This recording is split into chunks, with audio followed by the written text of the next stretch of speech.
নমস্কার বন্ধুরা, আজকে আমি বানাতে চলেছি চিলি চিকেন। গ্যাসে কড়াই বসিয়ে কড়াইটাকে ভালো করে গরম করে তেল ঢেলে দিতে হবে। তেলটা গরম হয়ে গেলে পরে আগে থেকে মেখে রাখা চিকেন এক এক করে ছেড়ে দেবো। চিকেনগুলোকে লাল লাল করে ভেজে নিয়ে তুলে নেব। আমি এখানে নিয়ে নিয়েছি রসুন পাতা, পেঁয়াজ আর ক্যাপসিকাম। তেলের মধ্যে পেঁয়াজ এবং রসুন পাতা দিয়ে ভালো করে লাল লাল করে ভেজে নেব।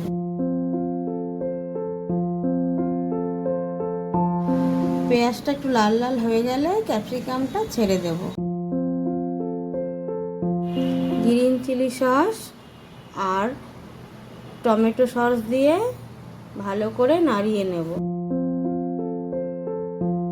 গ্রেভিটা ভালো করে কষে গেলে এর মধ্যে পরিমাণ মতন নুন আর পরিমাণ মতন জল দিয়ে দেব।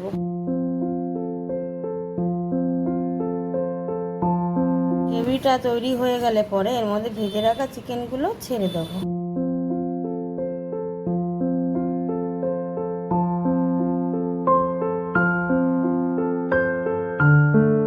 বন্ধুরা, আমার চিলি চিকেন হয়ে তৈরি।